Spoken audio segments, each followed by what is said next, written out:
ప్రభుత్వాలు మారినా పాణ్యం నియోజకవర్గ ప్రజల తలరాతలు మారడం లేదని పాణ్యం సిపిఎం పార్టీ అభ్యర్థి గౌస్ దేశాయ్ అన్నారు.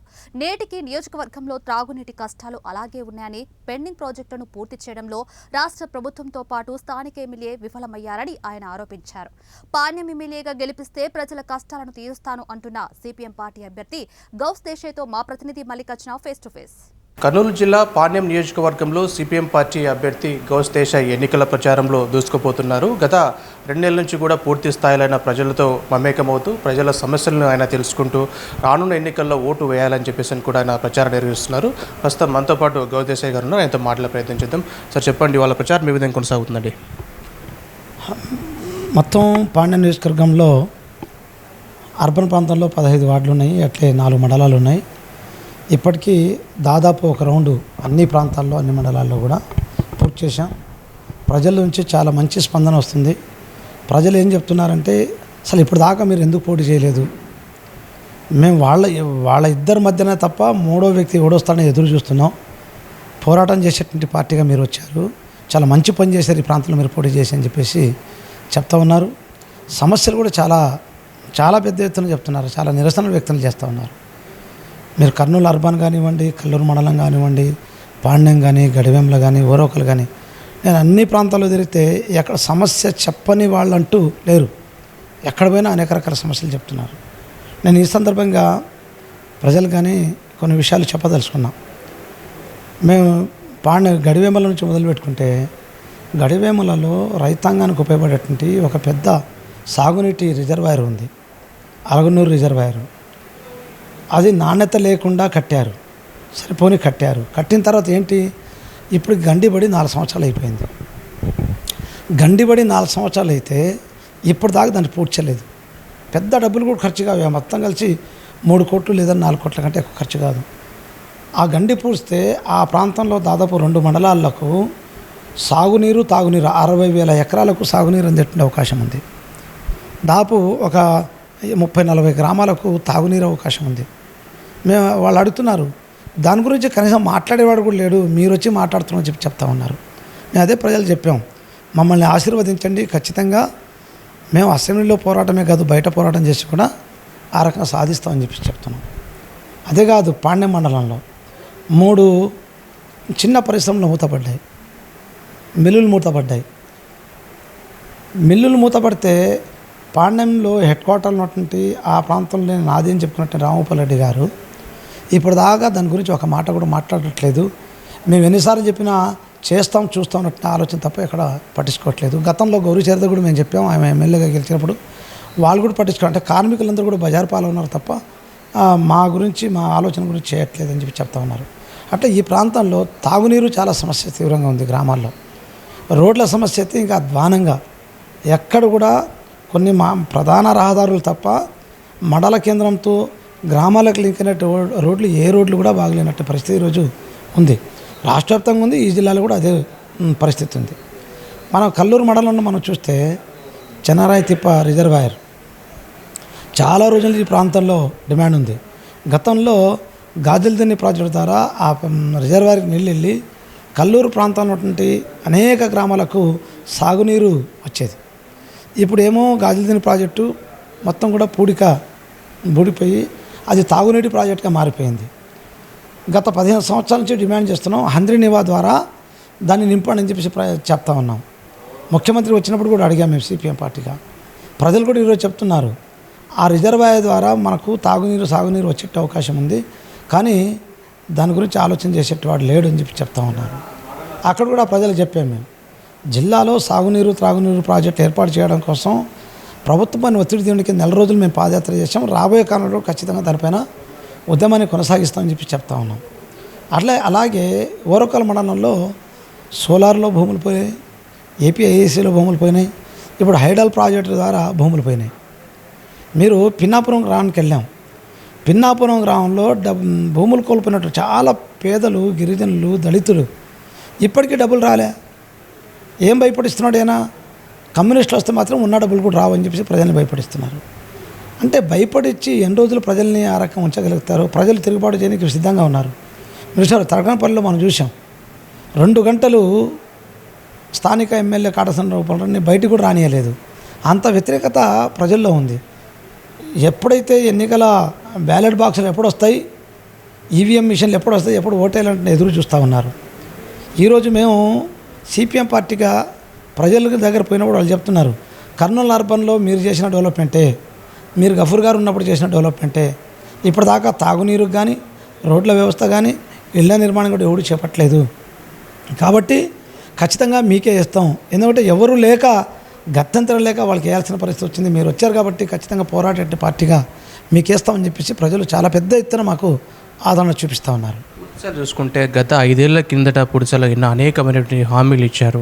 హామీలు ఇవ్వటం, అధికారంలోకి రావటం, హామీలు మర్చిపోవడాన్ని ఏ విధంగా చూస్తారు? ఒకవేళ సిపిఎం పార్టీ అభ్యర్థిగా మిమ్మల్ని గెలిపిస్తే ఎలా అభివృద్ధి చేయబోతున్నారు పాణ్యం నియోజకవర్గాన్ని? మాకు పాండ్య నియోజకవర్గంలో అభివృద్ధికి ఒక విజన్ ఉంది. మాకు గతంలో కర్నూలుకు ఒక విజన్ ఉంది, ఇప్పుడు కూడా విజన్ ఉంది. ప్రధానంగా పాండ్య నియోజకవర్గంలో ఇప్పుడున్నటువంటి దాంట్లో కర్నూలు అర్బన్తో పాటు 4 మండలాలు వస్తాయి. ఈ 4 మండలాల్లో ఎక్కడ త్రాగడానికి నీళ్ళు అవసరం, ఎక్కడ సాగునీరు అవసరం, ఎక్కడ పరిశ్రమలు ఏర్పాటు చేయడానికి ప్రభుత్వం పైన ఒత్తిడి తీసుకురావాలి, రోడ్ల వ్యవస్థను ఏ రకంగా నిర్మాణం చేయాలి, అట్లా విద్యా వ్యవస్థను ఎక్కడ నిర్మాణం చేయాలి, మాకు విజన్ ఉంది. అందుకోసం ప్రతి మండలంలో ప్రజల దగ్గరికి వెళ్ళినప్పుడు మేము ఆ విజన్ని ఇప్పటికే మా ప్రణాళిక కూడా ప్రకటించి ఇప్పటిదాకా వాళ్ళు హామీలు ఇచ్చి మర్చిపోయారు. మేము హామీలు ఇవ్వడం కాదు, హామీలు ఇవ్వక ముందే మేము పోరాటం చేసాం. పిన్నాపురంలో మాకేం అక్కడ పార్టీ లేదు, మేము పోరాటం చేసి ప్రజలకు డబ్బులు ఇప్పించాం. శకునాలలో పోరాటం చేసి 3 కోట్ల రూపాయలు ప్రజలకు డబ్బులు ఇప్పించాం. గోరుకల్ రిజర్వాయర్ లీకేజ్ ఆ గ్రామాన్ని కాపాడింది సిపిఎం పార్టీ. కాబట్టి అనేక గ్రామాల్లో సిపిఎం పార్టీ ఎన్నికల ముందే అనేక రకాల పనులు చేసింది. ఎన్నికల్లో సిపిఎం పార్టీ అభ్యర్థిగా నేను గెలిస్తే మా పార్టీగానే పోరాటం చేసే పార్టీ కాబట్టి అసెంబ్లీలో పోరాటం చేస్తాం. లేదు ప్రభుత్వం కదలకపోతే ఆ ప్రాంత ప్రజల్ని సమీకరించి రోడ్లపైన ఆ రకంగా పోరాటం చేసి ఖచ్చితంగా ఆ ప్రాంత ప్రజలకు ఏదైతే మేము వాగ్దానం చేసామో ఖచ్చితంగా ఆ వాగ్దానాల్ని తూచ తప్పకుండా అమలు చేయడం కోసం ఖచ్చితంగా ప్రయత్నం చేస్తాం. అందుకని ప్రజల్ని కోరుతా ఉన్నా నేను, ఒక్కసారి అవకాశం ఇవ్వండి మాకు కూడా. కర్నూలులో ఎలాంటి అభివృద్ధి జరిగిందో అలాంటి అభివృద్ధి చేసి చూపిస్తామని చెప్పేసి ఈ ప్రాంత ప్రజానికి నేను కోరుతా ఉన్నా.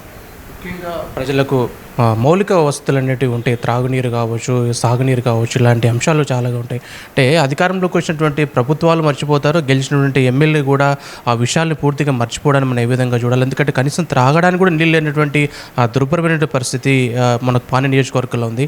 ఆ సమస్యను ఎలా తీర్చబోతున్నారండి? ఇప్పుడు నేను ఈరోజు కర్నూలులో కూడా తిరిగాను. డాక్టర్ కాలనీ ఆ పై ప్రాంతాలన్నీ వాళ్ళు వచ్చి చెప్తా ఉన్నారు ఏమని, బాబు మాకు సీసీ రోడ్ వేయకపోయినా పర్వాలేదు, కాసేపు తార్ రోడ్ వేయించండి. త్రాగడానికి వారానికి ఒకరోజు మంచినీళ్ళు వస్తూ ఉన్నాయి. వీకర్ సెషన్కి వెళ్తే కొత్త కాలనీలు ఏవైతే కట్టారో అక్కడ నీళ్లు లేవు, పైప్ లైన్ లేవు. శ్మశాన వాటికి ఇప్పటిదాకా లేదు. అంటే అర్బన్ ప్రాంతంలో ఇట్లాంటి పరిస్థితి ఉంది. ఈ ఎన్నికల్లో గతంలో గెలిచిన వాళ్ళు ఏం చెప్తారు, వాళ్ళకు ప్రజా సమస్యలు కాదు, ఎన్నికల్లో డబ్బులు పెట్టడం, డబ్బులతో ఓట్లు కొనడం, ఆ తర్వాత మళ్ళీ తిరిగి సంపాదించుకోవడం. అంటే పెట్టుబడి పెట్టు, ఆ తర్వాత దానికి రెట్టింపు సంపాదించు. అందుకోసం నేను ప్రజానికాన్ని కోరుతా ఉన్నా, ప్రజలు కూడా ఆలోచించాలి. డబ్బులతో ఎన్నికల్లో వచ్చే వాళ్ళని తిరస్కరించండి. ఎన్నికలు అనేది మీ భవిష్యత్తుకు నిర్ణయించే ఒక ఆయుధం. అది ప్రజల చేతిలో ఆయుధం ఎప్పుడైతే వస్తుందో ఆ ఆయుధాన్ని ఎప్పుడైతే సరైన పద్ధతిలో ప్రజలు ఉపయోగిస్తారో ఖచ్చితంగా ఎవరైతే పోటీ చేయగలిగిన వాడు ఉన్నా నేను డబ్బులతో రాజకీయం చేయలేను, నేను కూడా వాళ్ళొంచి ప్రజలకు సేవ చేయాలనే ఆలోచన రానికి అవకాశం ఉంటుంది మిగతా రాజకీయ పార్టీలు కూడా. అందుకోసం ప్రజలు ఈ ఎన్నికల్లో డబ్బు ఉన్నవాడు, డబ్బు లేనివాడు, డబ్బులు ఖర్చు పెట్టేవాడు, డబ్బుల్ని ఖర్చు పెట్టకుండా నిజాయితీగా ఓటు అడిగేవాడు. కాబట్టి డబ్బులతో ఓట్లు అమ్ముకుంటారా, నిజాయితీగా సేవ చేసిన ఓటేస్తారనేది ప్రజలు నిర్ణయించుకోవాల్సి వస్తుంది. అందుకోసం మధ్యతరగతి ప్రజలు ఉన్నారు, మేధావులు ఉన్నారు, కార్మికులు ఉన్నారు, మహిళలు ఉన్నారు, చదువుకున్న యువతీ యువకులు ఉన్నారు. చాలా బాధలు మాకు వ్యక్తం చేశారు. నేను ఈ ప్రాంత ప్రజలందరికీ కోరుతా ఉన్నా, ఆ బాధల్ని ఈవీఎం రూపంలో చూపించండి, మీ కోపాన్ని దాంట్లో ప్రదర్శించండి. ఎందుకంటే డైరెక్ట్ మీ కోపాన్ని ఎవరితో చూపించడానికి అవకాశం ఉండదు. ఎందుకంటే ఏమైనా చూపించినా చట్ట విరుద్ధం అవుతుంది. కానీ చట్టం నీకు అవకాశం కల్పించింది, ఓటు ద్వారా నీ పగని తీర్చుకో అని చెప్పేసి. కాబట్టి ఓటు అనేట్టు ఒక ఆయుధం ద్వారా మీ యొక్క కసిని ఎవరైతే ఎన్నికల కోసం మాత్రమే వచ్చి డబ్బులు వెదజల్లి ఓట్లు అడిగే వాళ్లకు ఓటు వేయకండి, వాళ్ళని ఓడించండి. ప్రజాసేవకులుగా మేము ఉన్నాం, ఎన్నికలు ఉన్నా ఉంటున్నాం, ఎన్నికలు లేకపోయినా ప్రజాసేవకులుగా ఉంటున్నాం. కాబట్టి మమ్మల్ని ఆశీర్వదించండి అని చెప్పేసి నియోజకవర్గ ప్రజలు నేను విజ్ఞప్తి చేస్తా ఉన్నాను. ఇప్పటికీ మనం చూసుకుంటే గ్రామాల్లో ఇంకా ఫ్యాక్షన్ అన్నది ఇంకా అక్కడక్కడ ఉంటుంది.